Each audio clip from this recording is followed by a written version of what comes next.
So today we're so happy to have you. As many of you know, you are a Tony Award winning actress on Broadway as well as a singer. You won your Tony Award last June for your performance in Oklahoma. Aside from Broadway, you have performed or been featured in there's more, but two highlights of a TV appearance, which includes Glee and 10 Days in the Valley. And you're also a contributing writer to Different Enable. So I thank you for this personal interview. Of course. Yeah, I'm very Thanks for excited. having me. Yes, you're very welcome. Okay, so I've done my research and so I noticed that you did an interview with Build. I think it was this past year. Anyways, whatever it may be. But I was watching and I noticed that you, when the lady asked you, how do you like to be classified with your disability, that you liked the word like differently abled because you felt that like dissing your ability was not something that like fit with you, you know, because you have many abilities. So how did you kind of come to a place of like acceptance to say or to feel comfortable saying that you're differently abled, and how does it like make you feel? Yeah. Um, I did that Build interview like a few years ago, and I kind of go back and forth about language based on what I'm doing. Okay. So I'll explain this more more specifically. So after I did Spring Awakening in 2015, I was sort of in a position to be doing a lot of press on behalf of the disabled community because I was the first person in a chair to ever be on Broadway. And I sort of was throwing around the words like disability versus differently abled. And I had never really identified with like differently abled. And I thought it was like something that made me feel really, it just made me feel like a little freer. Right. And then when I started to use it a bit, people didn't know what I was talking about. They were like, I'm not sure like what that means, because it's not necessarily like a vocabulary word that is like integrated into Sure. I think it's a little bit more well known in the disabled community, but it's not necessarily a label that people understand out in, you know, the main world. And so I started to use the word disabled a little bit more because it was easier to sort of talk to people about it, and in doing that I became much more comfortable with that word. Okay. So it was sort of like a journey. And so I do identify as disabled, and if somebody were to say, do you identify as being differently abled, I would say yes too. And I think that I came to a place of really being able to identify and sort of own that identity label when I realized that I didn't have to be afraid of what people were thinking or limiting me as with that label, that I could do whatever I wanted, and people would see that that's also what it meant to be disabled or differently abled. But I had my own judgment on it. And I think that also, like a few years ago, I sort of felt like I had to do the managing around what people believed about me and what they didn't. And these experiences of doing Spring Awakening and Oklahoma and the television work that I've done, my career has sort of given me some even more confidence to be able to say, this is who I am, and to not worry that people were going to judge me for it. But for me, growing up with a disability put me in a position of always feeling like I should probably try to make everybody feel safe. And therefore, I sort of felt like I was being judged, Right. because I was like already compensating. Of course. But I think that's sort of the the ticket that like when you begin to overcompensate, it's really like a reflection of you. And as you get older, you don't feel like you need to as much. Right. But yeah, I was in an accident and I had a spinal cord injury, which left me paralyzed. And you know, I always say like it's something that I don't remember. And so my whole life has always been, my whole life has been this. So it's always so weird for me when it's like the least, for me, the least interesting part of my story, because it's something that first of all, I don't remember, but also it was something that I think sort of just like put my life on this certain track that I love so much. So I don't spend much of my life sort of like thinking like, oh, my life before, my life after, because my life has just always been. And, you know, like we were saying earlier, like growing up with a disability, it's sort of like this crazy jungle that you are learning about yourself, you're learning about the world, you're learning about how other people, adults, treat you, how your peers treat you. And I just wouldn't trade it for the world, because what it did was it gave me this unbelievable perspective and an ability to always be creative in my circumstances, because it's what I just have to do, because a lot of the world is not necessarily like all accessible, or you know, accessibility is sort of like the thing that you can sort of point out in the most clear way. But I'm used to being creative in my life, and I think that has prepared me so well for all of my dreams and my goals, that like I'm not going to be able to do it like everybody else, so just like get creative. And so I love that about my experience. And you know, the accident, I think, probably was even more intense for my parents than it was for my brother and I, because my brother and I don't really remember it. We were so little.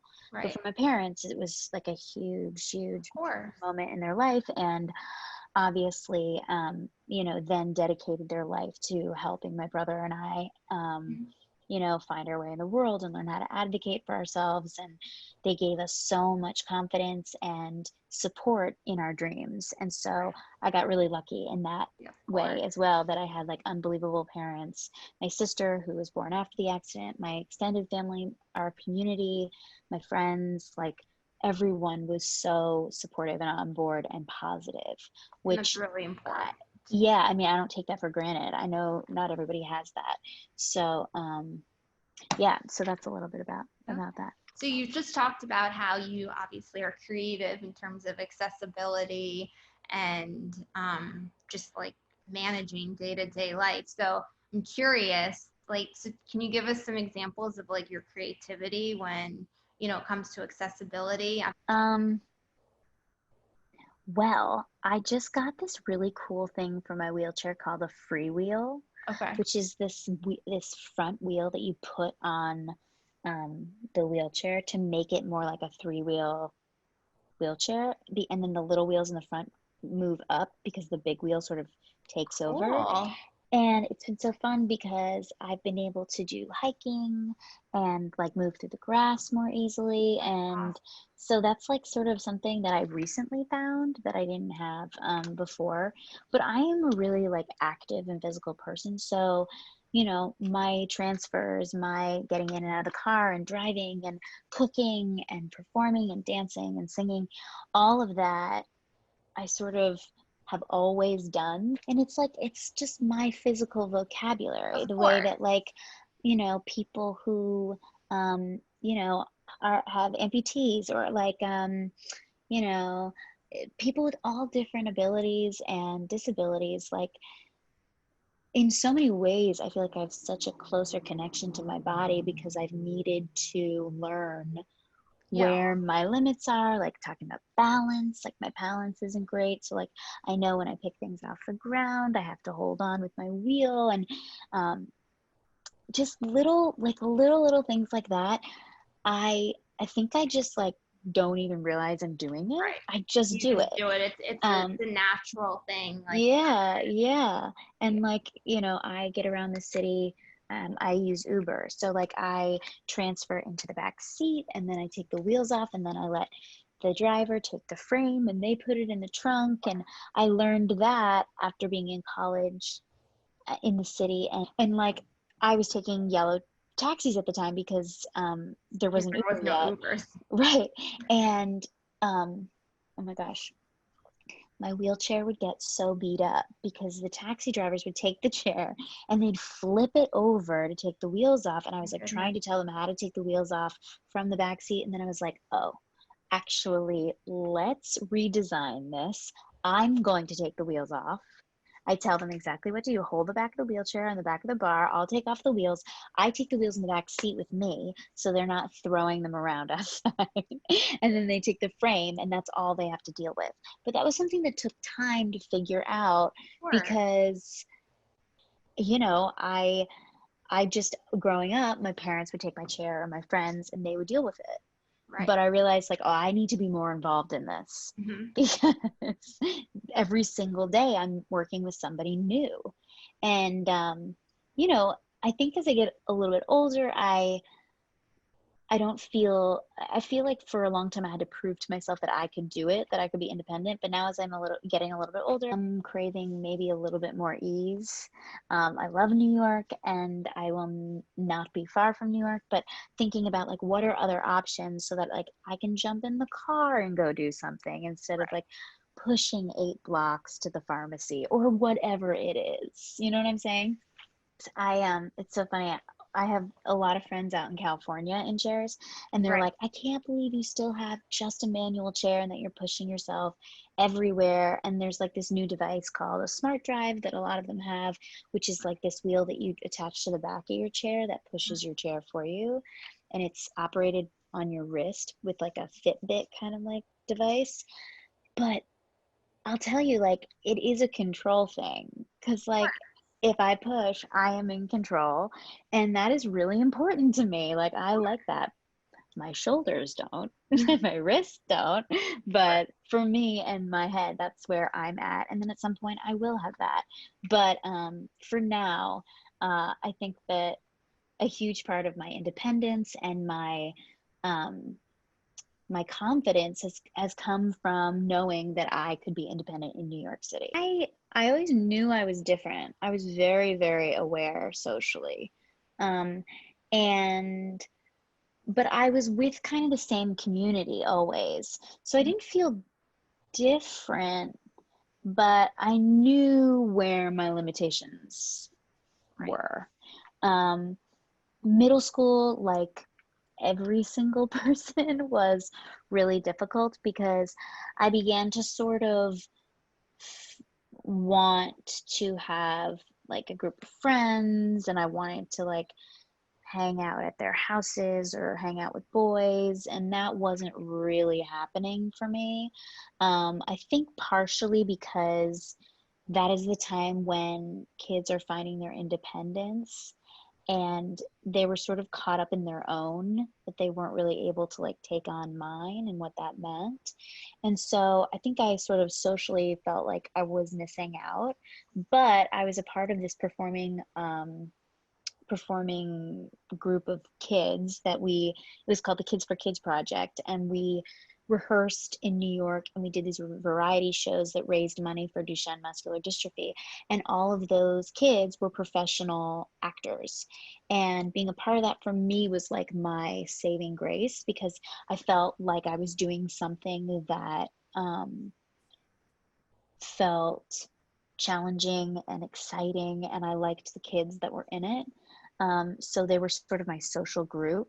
And that really saved me because I felt so lost. And socially, it was really hard. I remember like people starting to get kind of mean or like, I was always really respected.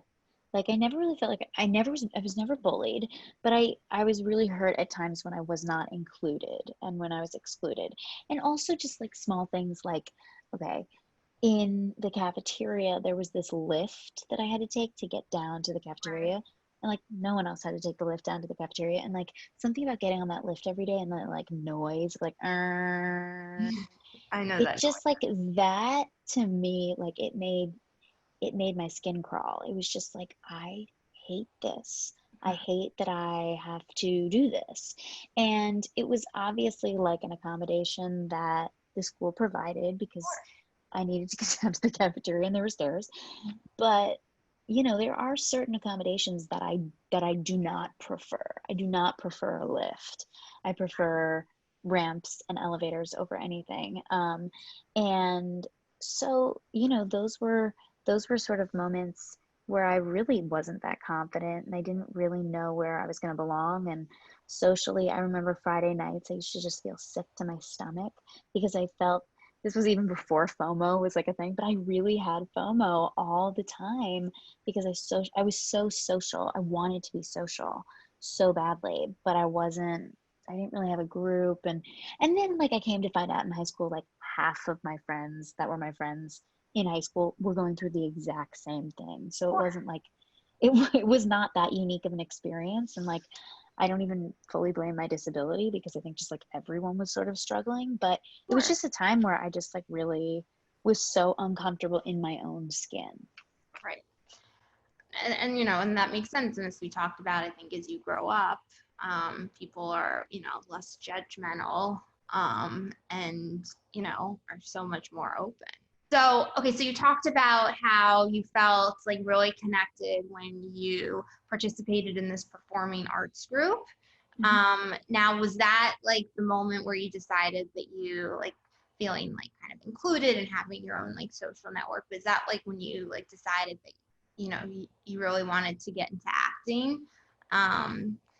No, it was Okay. not. I was introduced to theater when I was 7, Okay. by our neighbors down at the Okay. Jersey Shore, and we did Annie that summer, and Okay. that's what made me like fall in love with it. And then this other group kind of came into my life when I was around 11, so that was not the turning point, but it was before that. It was amazing. I mean, for the first time, it sort of felt like I was in control of the way that people looked at me. And being a part of a show, you sort of learn about like characters and becoming other people. And I think that there were times that I felt so scared of being myself that it was like cool to know how to like tap into these other people and these other things.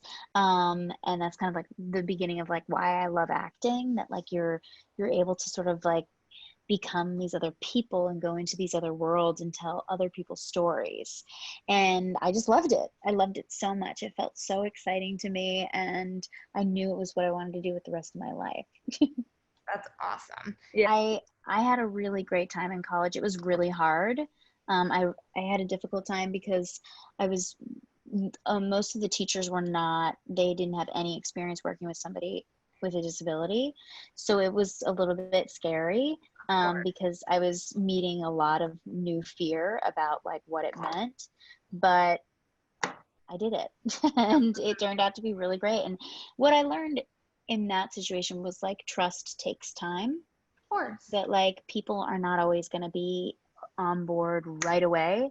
They just need to become more comfortable because it's not something that they're used to. And it's something that I like apply to so many parts of my life now. And was there something in particular that was like your favorite performance and or role, I should say? Yeah. I mean, and there's been a lot obviously that you've done, so I didn't know if you could Yeah. one. Oklahoma was very challenging. It was it was a 3-hour musical with everything, singing and dancing and musical numbers, and physically it was I was really, it took every single ounce of my energy to do it. So that was You were rewarded though with the Tony. Yes, and that to me is just like a perfect example of like, if you work really, really, really, really hard, Of course, there will be payoff. Yeah. Yeah. How did it feel like when you got your Tony? I mean, you gave an exceptional speech. But I think it was just a moment of realizing that like you can I am do it. enough. Yeah, that I am enough, and that I am being accepted and celebrated in this community that I respected and love so much, and doing this thing that I always dreamt of doing. So it was really special in that way. It was amazing, and it changed my life. And it was also this day that kind of Yeah, came and then went and sort of felt like a dream too. You know what I mean? Like, it's you'll sort of never weird. forget. And no, I hope there's no, many more but children here. yeah, it was sort of like floating on air, like sort Of of course. not really, didn't even really feel like I was on this earth. One of your fans, I reached out, and her name's Hannah. She she had mentioned that she had met you last year, Oh, um, amazing. and here in New York City. So she actually had two questions that she wanted to ask you. Sure. She also says that she loves you so much, but I think we all can say that we all love you Oh, so that's much. so nice. So her first question was, what was the audition process like for your role as Otto, Annie in Oklahoma? So when I auditioned for Oklahoma, I auditioned once in New York, and then the second time that the callback, I was in Cleveland doing another show, and I was supposed to fly back that day to do the callbacks and then fly back to Cleveland all in one day. So to New York, from Cleveland to New York, and New York to Oh, Cleveland. well, it's a lot. And I got on the plane that morning to fly to New York, and we were about to take off, and the flight got canceled because of weather. Oh my. And I was so frustrated and I was so upset, and I was with my boyfriend. And so David had just bought this new camera that we were going to use to shoot some stuff, and we ended up using that camera to shoot my audition, and he helped me. He like was my reader or whatever. And we sent it in, and he was like, Allie, like, this video is going to get you the audition. And I was like, I don't know, because as an actor you make all these tapes and you never think like this is going to work. Right. And so when I sent it, and then a week later I found out I got it. That's amazing. You must Yeah, have it was really, really been great. really exciting, I'm sure. Okay. Yeah. The next question she had was, did you have any doubts going in to Annie in the show, or I mean Oklahoma, and like if so, like how did you overcome them?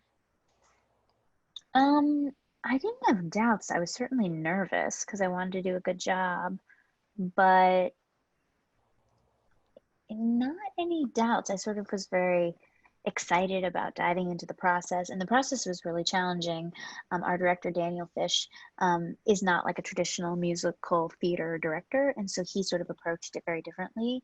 And we worked a lot on like the scenes and the script and what all of that storytelling meant, because in so many musicals, we sort of rush to the musical numbers. And this process was sort of the opposite, that we were going to work really for like a long time on the script and the book of the musical. And so we did that, and it was amazing. I mean, it was really, really exciting. And, we did the show out in Brooklyn before it came to Broadway at St. Anne's Warehouse. And that process was really cool. We got like a lot of time in the space. St. Anne's is this like huge warehouse that they transform for every single show. And so our set was like in the middle of the warehouse, and it was incredible. It was a sold out run. And then when we moved to Circle in the Square, it was a little bit different. We weren't in the space as long, and it was it was challenging to to do it for as long as we did, but we did it. And it was amazing. It was so great. I loved it. Absolutely. So what are you now working on?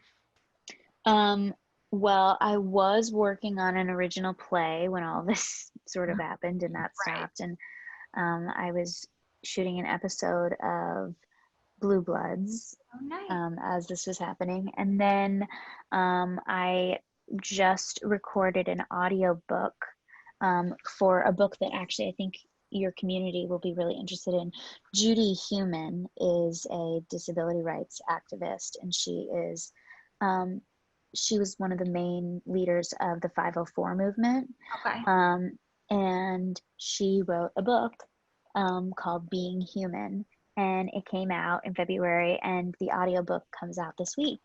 and I am reading the audiobook. So if Great. you like Congratulations. audiobooks, thanks. If you like, it's amazing to do. I've never like read an entire 290-page book aloud. But it was amazing. It was so cool. And her story is so powerful, and her drive and what she has done for the disabled community and for the world is just spectacular. So I recommend it to Yeah, no, anybody I'm going to. That's actually who is really exciting. interested. I'm sure. Can you describe like what a typical day like looks like in your life? From like the Yeah. moment you like wake up to, obviously. Yeah. The thing that I love the most about my life is that no day is alike. That's It's always different because of my work. So I get up and I have coffee with David and some breakfast. And usually I don't like to schedule things before like 10. I like to like sort of ease into the day because usually my nights are late because I work in theater. And then depending on the day, I'll usually have something, around 11 or 12, whether it be going in to record this audiobook that I was working on, whether it be a rehearsal, whether it be I don't know, an interview or a photo shoot or a you know, I never know. And then in the afternoon, I try so having a little perspective, I usually be scheduling like 3 to 4 things a day, which is just a lot. I Um, agree. when we ease back in, I'm going to try to like 2 things a day to just have like a little bit of a life at night. But at night, often I am taking a class or I'm in rehearsal or I'm seeing something. Um, and then the afternoons, like it depends. I like to try to do some kind of like physical something, whether it be go to the gym or go for a push or do like a stretching yoga thing.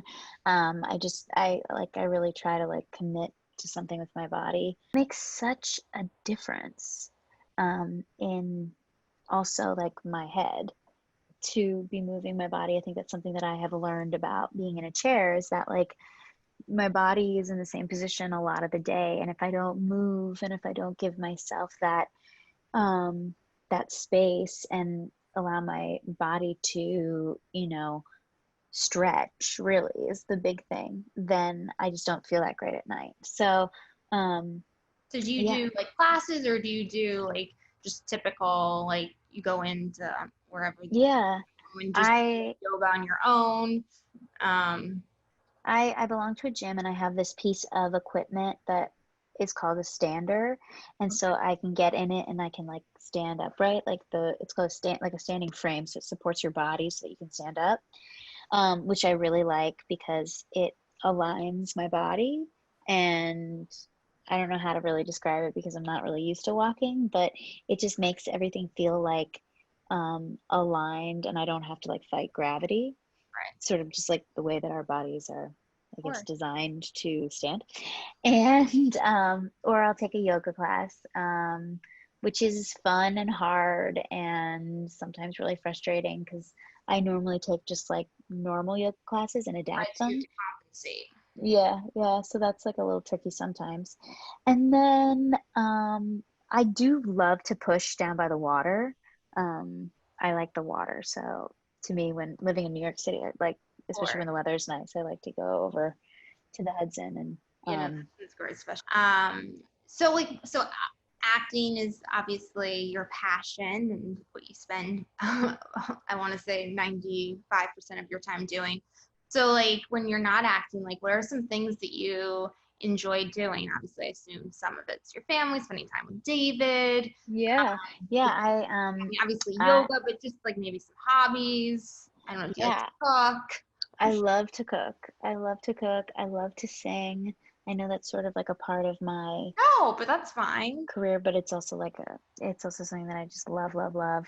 I love to craft. Oh wow, what would you like to craft? I love to I craft. like to bead. Oh, I nice. like to make friendship bracelets. Love it. I like to make cards. Okay. But to me, like my cousin sent me a coloring book. Like I just love, One of those like calming coloring books, like for it's adults. it's I it's mean, a yeah, it's an adult coloring book called I have Calm the Fuck to. Down. And it's fun. It's fun. I had a really good time. I colored the other night. And I No, like to read. I've been reading a book. I've been reading during this, and it's like one of the things that really, really calms me down, which I appreciate because um, I have a lot of energy, and of being course, sort of at home and not really being able to work, and this is so different than what my normal of life is course. like. Yeah. So I've needed like outlets because it's been a little like I want my life back.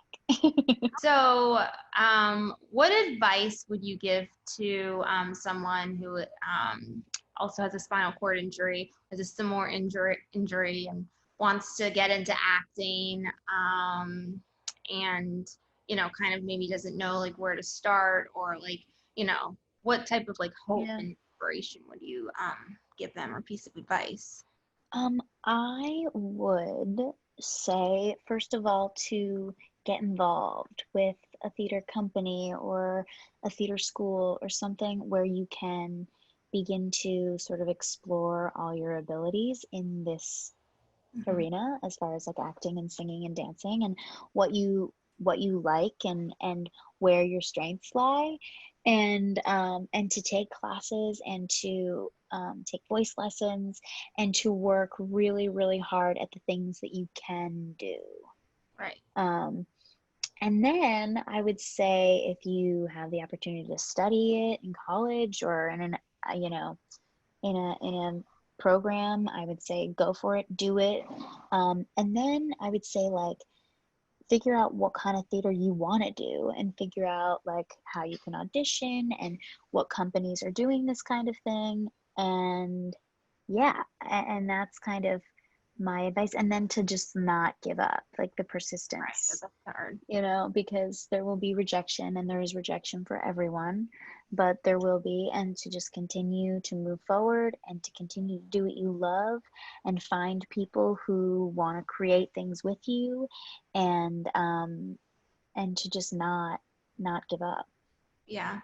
No, yeah, not giving up is important. It's huge. It's huge. But to really commit to training and to classes and experience, I think that's the only way to really move into a career like this, is with experience from, you know, from wherever, whether it be school or community theater, or you know, even in New York, there's like tons of theater opportunities. Right. No, absolutely. And now, I mean, obviously, there's always, chances that obviously, as we spoke about, there's going to be rejection. And, what advice do you have? I mean, obviously, don't give up, keep persevering. But like any advice, like if someone's like caught in the moment and, you know, kind of like, oh, I want to give up, or, Yeah. is there anything like maybe that's even helped you in your, in your life, especially early on, to kind of keep you going? Yeah, I think having good people around you to remind you that this is just an audition. There will be more. There's always more auditions. And to continue to tap into the things that you love about it. So whether it be a class, or somewhere where you can do it where you don't feel the rejection, because that's important. If you associate theater to just rejection, you won't want to do it anymore. So like, find ways where you can associate theater to your joy and love of it. Yeah. So for people that want to follow you, how should they? Whether it be Instagram, Facebook? Yeah, Instagram is sort of my best, um sort of, it's where I don't love social media, but that's the platform that I do post and respond and chat with people. So Instagram is the best, and it's just at Ali Stroker, ALISTROKER.